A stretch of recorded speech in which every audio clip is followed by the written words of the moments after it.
دوستو آج قاری حنیف بہت ہی اہم ٹاپک اور بہت ہی بہترین موضوع پر بیان کر رہے ہیں۔ یہ بیان دلوں کو جھنجھوڑ دینے والا ہے۔ آئیے مل کر اس بیان کو توجہ سے سنتے ہیں اور اس پر عمل کرنے کی کوشش بھی کرتے ہیں۔ اس لیے قرآن کریم نے بار بار للکارا اور فرمایا افلم یہد لہم کم اہلکنا قبلہم من القرون، کرنے والوں، بدماشی کرنے والوں، بغیرت کمینوں، بعد آؤ جب میرا قہر جوش میں آئے گا، پھر ایک دو کو نہیں، پھر بستی کی بستی، ملک کے ملک اجاڑ کے رکھ دوں گا۔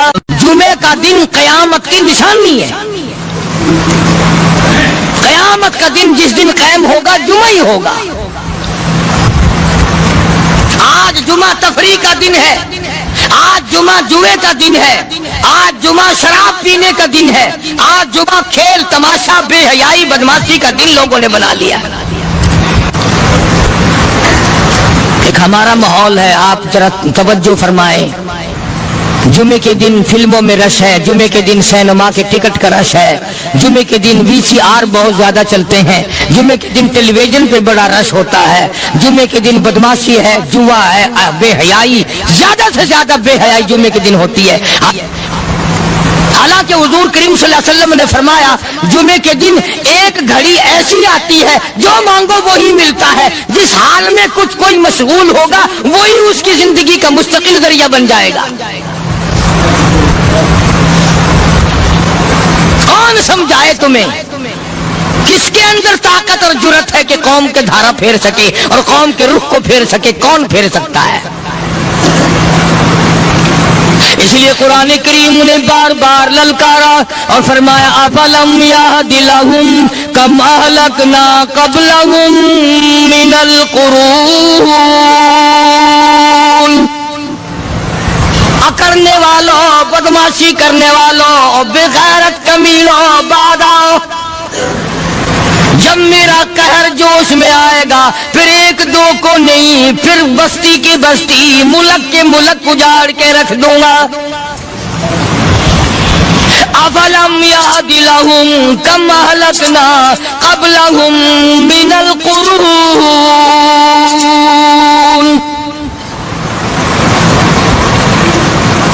میں نے قرن کے قرن اجاڑ دیے، میں نے روئے زمین کے مالک اجاڑ دیے، میں نے ملکوں کے بادشاہ اجاڑ دیے، میں نے وزیر اعظم اجاڑ دیے، میں نے گورنروں سے بھیک کے ٹکڑے منگوا دیے۔ میں وہ خدا ہوں وتعز من تشاء وتذل من تشاء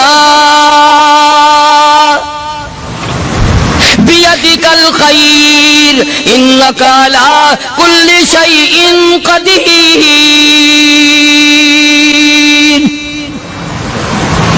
سارا نظام میرے ہاتھ میں ہے۔ تبارک الذی بیدہ الملک، برکتیں میرے پاس ہے، رحمتیں میرے پاس ہے، خیر میرے پاس ہے، بھلائی میرے پاس ہے، سلامتی کے خزانے میرے پاس ہے، امن کے خزانے میرے پاس ہے۔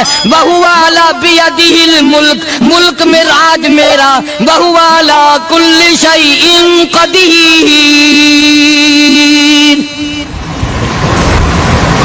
ذرے ذرے پہ قبضہ میرا، پتے پتے پہ قبضہ میرا، پہاڑ کی ایک ایک کنکر پہ قبضہ میرا، سمندر کے قطرے قطرے پہ قبضہ میرا۔ تو ہوتا کون آ کر کرنے والا؟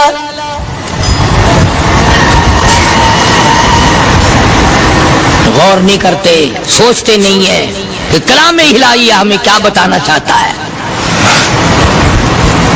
جناب عثمان رضی اللہ تعالیٰ عنہ فرماتے ہیں اور لوگوں میں نے ساری زندگی گزار دی، اسلام کے بعد جس دن سے میں نے کلمہ پڑھا آخری دم تک کوئی جمعہ ایسا نہیں، کوئی جمعہ ایسا نہیں گزرا اللہ کے نام پر میں نے ایک غلام خرید کے آزاد نہ کیا ہو۔ پہلے لوگ بھی جمعے کے دن درود پاک کی کثرت کرتے تھے، خیرات کیا کرتے تھے کہ 8 دن کا کفارہ ہو جائے، اللہ تبارک و تعالی راضی ہو جائے۔ آج کے دن قیامت آئے گی، نہ جانے میرا کیا حال بنے گا، کن لوگوں میں میرا شمار ہوگا۔ مدنی کریم صلی اللہ تعالی علیہ وسلم کا دربار لگا ہوا ہے، مجلس ہے آقا مدنی صلی اللہ علیہ وسلم کی. وہ کتنے مقدروں والے جوان تھے جو اپنے محبوب صلی اللہ علیہ وسلم کی مجلس میں بیٹھتے تھے. وہ کتنے خوش بخت اور خوش نصیبے والے لوگ تھے جو اپنے آقا کے سامنے بیٹھتے تھے. حضور کریم صلی اللہ علیہ وسلم نے فرمایا مجھے 3 چیزوں سے بڑی محبت ہے, 3 چیزیں بڑی پیاری لگتی ہیں, 3 چیزیں دنیا میں بڑی مرغوب ہیں مجھے. فرمایا ایک نماز میری آنکھوں کی ٹھنڈک ہے. سرکار کی پسندیدہ بات سنو, فرمایا نماز میری آنکھوں کی ٹھنڈک ہے. جو نماز پڑھتا ہے وہ میری آنکھوں کو ٹھنڈا کرتا ہے, جو نماز نہیں پڑھتا کیا مطلب وہ مجھے رنج دیتا ہے. اور جامع ترمذی میں ایک حدیث موجود ہے, ارشاد ہے حضور کریم سب کہہ دو صلی اللہ علیہ وسلم کا, فرمایا کہ ہر پیر کے دن, ہر جمعرات کے دن ہر امتی کا نامہ اعمال میرے سامنے پیش کیا جاتا ہے. ہر امتی کا اعمال نامہ سرکار کے سامنے کر دیا جاتا ہے. تیرے فلاں امتی کا یہ عمل ہے. ذرا مسجد میں بیٹھے ہو, قبلے کی طرف منہ کیے بیٹھے ہو, لوگوں سوچو تو صحیح ہمارے اعمال نامے دیکھ کر آقا کو کتنا رنج ہوتا ہوگا. ہمارے کردار دیکھ کر, ہماری روح سیاہی کو دیکھ کر آقا کو کتنا رنج پہنچتا ہوگا صلی اللہ علیہ وسلم. ارے ہم نے حضور کی ذات اقدس کو رنج پہنچایا, پریشانی پہنچائی, تکلیف پہنچائی. پرواہ نہیں کرتے نمازوں کی, نوجوان بھی بوڑھے بھی حج کر کے بھی نماز پڑھتے لوگ. اور اب تو ویسے بھی دانا بینا لوگ ہیں. تو آپ نے ارشاد فرمایا کہ میری آنکھوں کی ٹھنڈک نماز میں ہے. 3 چیزیں مجھے پیاری ہیں پوری دنیا میں, 3 چیزیں پسندیدہ ہیں میری.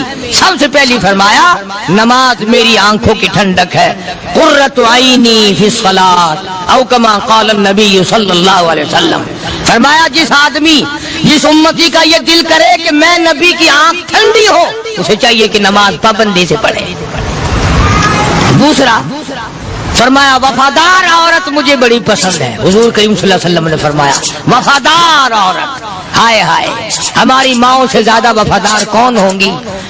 جناب عائشہ صدیقہ رضی اللہ تعالیٰ عنہ فرماتی ہیں کالی کملی والے کے گھر میں 3 مہینے چولہے میں آگ نہیں جلتی تھی.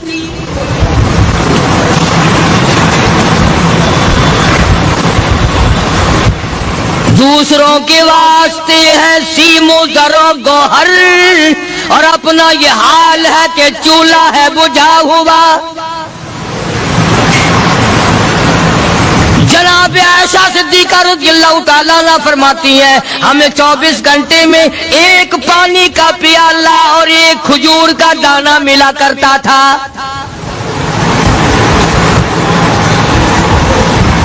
کبھی اپنی ماہوں کی خوراک تو دیکھو, خرچہ تو دیکھو.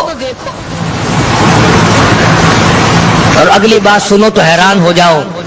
جناب عائشہ صدیقہ رضی اللہ تعالیٰ عنہ فرماتی ہیں اس پیالے اور کھجور کی قدر بھی تب ہوئی جب وہ بھی نہ ملی. پیسوں کو برباد کرنے والوں, بے قدری کرنے والوں, ذرا سوچو تو صحیح کہ کیا گھر ہے محمد عربی سب کہہ دو صلی اللہ علیہ وسلم کا. اسی گھر سے خیر و برکت ملی صحابہ کرام کو, لیکن دنیا نہ تھی, بلڈنگ نہ تھی, کوٹھی نہ تھی, بنگلہ نہ تھا, چہل پہل نہ تھی. اچھا ایک بات اور آج یاد کر کے لے جاؤ, یہ تو مجبوری ہوئی نا, یہ تو ایک مجبوری ہوئی, پریشانی ہوئی, محتاجی ہوئی کہ پانی کا 1 پیالہ اور 1 کھجور کا دانہ ملتا تھا. اور اگلی بات سنو تو حیران ہو جاؤ. مجبوری اور چیز ہے, اختیار سے کرنا اور چیز ہے. جناب فاروق اعظم رضی اللہ تعالیٰ عنہ کی حکومت ہے. عائشہ صدیقہ رضی اللہ تعالیٰ عنہ سال کا خرچہ 12,000 روپیہ بوری میں بھر کر حضرت عمر نے حضرت عائشہ کے گھر پہنچا دیا. لو تمہارا یہ سال کا خرچہ آ گیا. سال کا خرچہ حضرت عمر رضی اللہ تعالیٰ عنہ نے جناب عائشہ صدیقہ رضی اللہ تعالیٰ عنہ کے پاس بھیجا. اتنا بڑا بورا بھر کر آیا. اللہ غنی، بجائے خوش ہونے کے، بجائے مچلنے کے، بجائے فخر کرنے کے، اپنی خادمہ سے فرمانے لگی، حضرت عائشہ خادمہ سے فرمانے لگی، میں نے تو اپنے محبوب صلی اللہ علیہ وسلم کے پیٹ پہ پتھر دیکھے، میں نے تو کالی کملی والے کو فاقے کرتے دیکھا. خادمہ سے فرمانے لگی، اس بوری کے اور میرے درمیان میں کپڑا لٹکا دے، میری آنکھ دیکھنا گوارا نہیں کرتی، میری آنکھ دیکھنا بھی گوارا نہیں کرتی. اس نے کپڑا لٹکا دیا. اس کے بعد خادمہ سے فرمانے لگی، مدینے میں اعلان کراؤ، جس کو خیرات چاہیے وہ عائشہ کے دروازے سے آ کے لے جائے رضی اللہ تعالیٰ عنہ. سارے مدینے میں اعلان ہوگا، خیرات لینے والے آ جاؤ. شیئر ضرور کریں. ایک اور بات تھی اس وقت میں، ضرورت مند جاتا تھا، یہ نہیں کہ ٹیبک میں ہزاروں روپیہ پڑا ہوا پھر بھی مانگ کے کھانا ہے، جیب میں ہزاروں روپیہ پھر بھی مانگنا ہے، پلے سے نہیں کھانا. کہ جتنے بھیک مانگے ہیں نا، بھیک مانگنے والے، 1 کروڑ روپیہ دے دو، انشاءاللہ شام کو پھر بھی مانگے گا. اس کے مقدر میں بھیک مانگنا ہے. فرمانے لگی کچھ نہیں ہے. وہ خادمہ کہنے لگی کچھ نہیں ہے. اب وہ خادمہ کہنے لگی کہ اگر 1 ٹکے کا گوشت منگوا لیتی تو تم بھی اپنا روزہ کھول لیتی، گوشت سے میں بھی کھا لیتی. کیا جواب دیا اما عائشہ صدیقہ رضی اللہ تعالیٰ عنہ نے؟ فرمانے لگی، اب تانا دینے سے کیا فائدہ، تو نے اس وقت یاد کیوں نہیں دلایا؟ اس لیے میں نے یہ واقعہ سنا دیا کہ پہلی بار سن کر کے تو آپ لوگوں کے دل میں بھی یہ بات آئی ہے نا کہ جی مجبوری ہے، چوری تو وہ کرنے سے رہی بیچاری، پریشانی جو ہوئی، غربت جو ہوئی، تنگی جو ہوئی، چلو پانی کا پیالے پہ گزر کیا. اور نہیں، یہ حضرات اختیاری بھی فاقہ کرتے تھے. اب 12,000 آیا اور افطار کرنے کے لیے چھچوا رہے، کھجور بھی نہیں. اور ہم تو خدا جانے کب کب تک کا انتظام سوچتے ہیں، پوتے پوتیوں تک کا انتظام جب تک نہ کر لیں اور اولاد در اولاد تک کا انتظام نہ کر دیں، اس وقت تک ہماری تسلی تو ہوتی نہیں. اسی کو مجذوب نے بڑے عجیب طریقے سے سمجھایا، کہتا ہے کہ آنے والی کس سے ٹالی جائے گی، آنے والی کس سے ٹالی جائے گی، اور جان ٹھہری جانے والی جائے گی، روح رگ رگ سے نکالی جائے گی، تجھ پہ ایک دن خاک ڈالی جائے گی. تیرے رشتہ دار عزیز اقربا دھڑا دھڑ مٹی پھینک کے ایسے آئیں گے گویا تجھے پہچانتے بھی نہیں. بڑی بڑی عجیب باتیں کہی مجذوب علیہ رحمت نے. اللہ کی رحمت نازل ہو اس کی قبر مبارک پہ، آمین کہو. کہتا ہے سب کی سب ہیں راہ روے کوئے فنا، سب چل رہے ہیں فنا کی طرف. اب یہ جو ہم لوگ بیٹھے ہیں نا، خوش ہو رہے ہیں، میری 50 سال عمر ہو گئی، میری 60 سال عمر ہو گئی، میری 40 سال عمر ہو گئی، میری 30 سال کم عمر ہو گئی. اور اصل بات ہمارے دماغ میں، اپنے آپ کو آخرت کے لیے جس قدر ممکن ہو سکے تیاری کریں. آج کل بڑی رات ہے، سویرے اٹھو، کم سے کم صبح و شام ہر آدمی 1 تسبیح درود شریف کی، 1 تسبیح استغفار کی، اور 1 تسبیح تیسرے کلمے کی. یہ تو کم سے کم ہو ہی جائے. بکواس کرتے سو جاتے ہیں، بکواس کرتے اٹھ جاتے ہیں، بلا ہے کوئی زندگی کا معاملہ؟ اللہ سے معافی مانگتا سو جا اور معافی مانگتا اٹھ جا. خدا کی قسم اللہ کا دریائے کرم جوش میں آئے. تو یہ ساری چیزیں میں نے اس لیے عرض کی. تو وقت پورا کرنے والا حساب نہیں کہ نہ جانے کس کو توبہ کی توفیق ہو جائے. کم سے کم ان 3 تسبیحوں کو ہر مرد عورت لازمی پکڑ لے. 1 تسبیح درود شریف کی، 1 تسبیح سبحان اللہ والحمدللہ ولا الہ الا اللہ واللہ اکبر ولا حول ولا قوۃ الا باللہ العلی العظیم، اور 1 تسبیح استغفر اللہ الذی لا الہ الا هو الحی القیوم واتوب الیہ، یا استغفر اللہ ربی من کل ذنب واتوب الیہ. اور 1 تسبیح درود شریف کی اللہم صلی علی سیدنا مولانا محمد وعلی آل سیدنا مولانا محمد وبارک وسلم وصلی علیہ. جب ایک مرتبہ درود بندہ پڑھے گا 10 بار اللہ کی رحمت آئے گی، 10 گناہ معاف ہوں گے، 10 درجے بلند ہوں گے، 10 خطائیں معاف کر دی جائیں گی، تو کتنا بڑا اجر ہے۔ خصوصاً بوڑھوں کو چاہیے کہ وہ گپوں میں اپنا وقت خراب نہ کریں۔ خدا کی قسم قبر میں جانے کے بعد تجھے ایک سانس کی مہلت ملے گی۔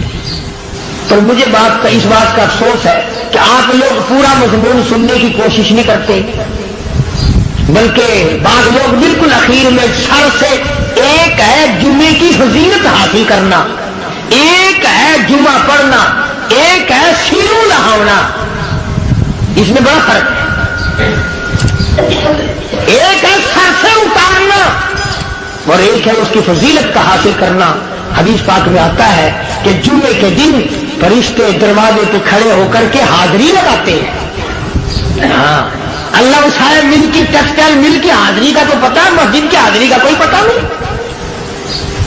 اگر دیر ہو جائے تو وہ گیٹ پیپر واپسی کر سکتا ہے، اگر دیر میں آیا تو یہ فرشتہ نہیں کہتا لانتی ہمارا پیچھے سے۔ بہت مدت کی بات ہے، علامہ یوسف بن نور رحمۃ اللہ علیہ زندہ تھے، میں کراچی تھا، تو حضرت نے مجھے فرمایا کہ جمعہ ہمارے یہاں پڑھا دو اب کے، میری والی کو جمعہ پڑھاتا تھا ان دنوں میں۔ تو میں جب گیا تو ہم ایک چھوٹے سے دروازے سے داخل ہونے لگے، ایک پٹھان کہنے لگا پرلے دروازے سے چلو، میں بھی ادھر سے جاتا ہوں۔ میں نے کہا کیوں؟ کہنے لگا فرشتہ ادھر رجسٹر لیے کھڑا ہے، تم ادھر سے گھس جاؤ گے تمہارا حاضری نہیں لگے گا۔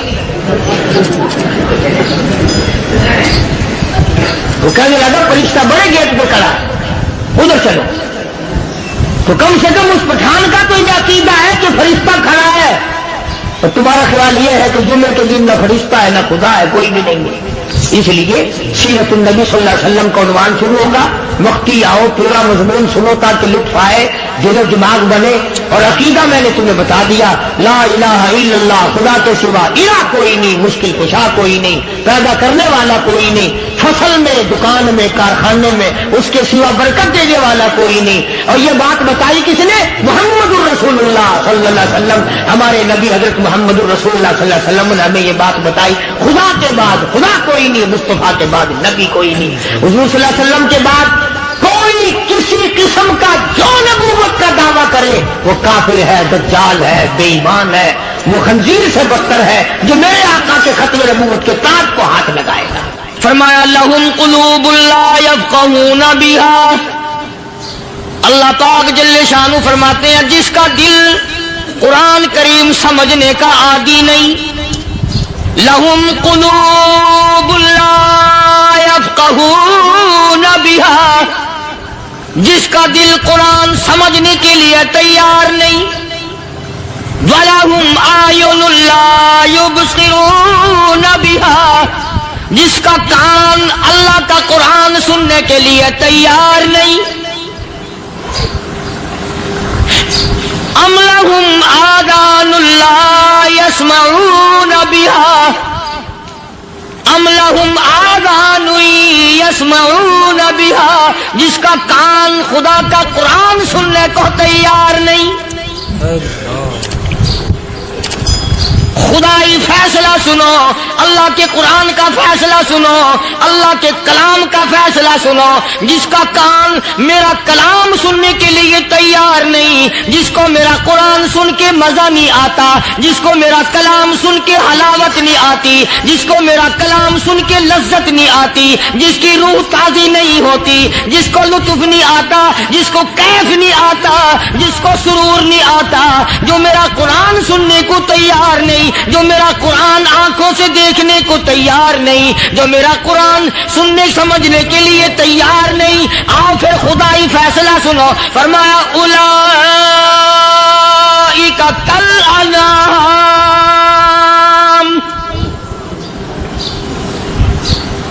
میرا فیصلہ نہیں، کسی پارٹی کا فیصلہ نہیں، کسی فرقے کا نہیں، کسی طبقے کا نہیں، کسی جماعت کا نہیں۔ فرمایا اولئک الانعام، پیدا کرنے والا مالک و خالق کہتا ہے مجھے اپنی کبریائی کی قسم یہ سارے جانور ہیں۔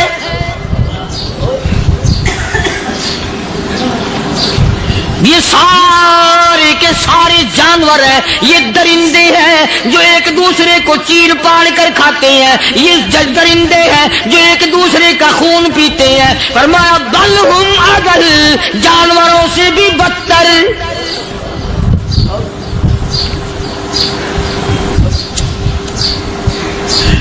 جس کے دل میں قرآن سن کر ترس نہیں، جس دل میں رحم نہیں، اپنے سے کمزور دیکھ کر جس کے دل میں شفقت نہیں، مہربانی کا مادہ نہیں، فرمایا وہ کوئی بندہ ہے، وہ تو جانور ہے۔ اور خدا قسم میں آ گیا، فرمایا بل ہم اضل، اس سے بھی بدتر۔ اللہ والے جو ہیں وہ ان خصلتوں کو دور کراتے ہیں، اور وہ آدمی کے مزاج اور دل میں سے ایسی چیزیں نکالتے ہیں جو اس کی بربادی کا ذریعہ بنتا ہے۔ دل کی بیماریوں کا کسی کو فکر نہیں، بخار ہو جائے آپ چڑھ جائے آپ کو پتہ چل جاتا ہے، نزلہ ہو جائے آپ کو پتہ چل جاتا ہے، کھانسی ہو جائے پتہ چل جاتا ہے، دل کی بیماریوں کا کیا پتہ چلے؟ صحابہ اکرام رضوان اللہ تعالی علیہ مجمعین کی جماعت کے اللہ پاک کے محبوب حضرت محمد الرسول اللہ صلی اللہ تعالی علیہ وسلم نے دلوں کی صفائی کی۔ پہلے لوگ جھونپڑیوں میں کچے کوٹھوں میں رہتے تھے، نہ اتنی صفائی تھی نہ اتنی ترقی تھی۔ آج برتنوں کی صفائی دیکھو، کپڑوں کی صفائی دیکھو، مکان کی صفائی دیکھو، رات دن بس اسی دھندے میں لگے ہوئے، سارا دن برتن دھونے سے فرصت نہیں، سارا دن کپڑوں کے بناؤ اور سوار میں فرصت نہیں۔ تو اللہ والے ایسے موقع پر بڑی عجیب بات کہتے ہیں، وہی مجذوب ہے، مجذوب علی رحمت کہتے ہیں بظاہر تو ہر شے میں بے حد صفائی، بظاہر تو ہر شے میں بے حد صفائی، مگر دل میں ہے گندگی انتہائی۔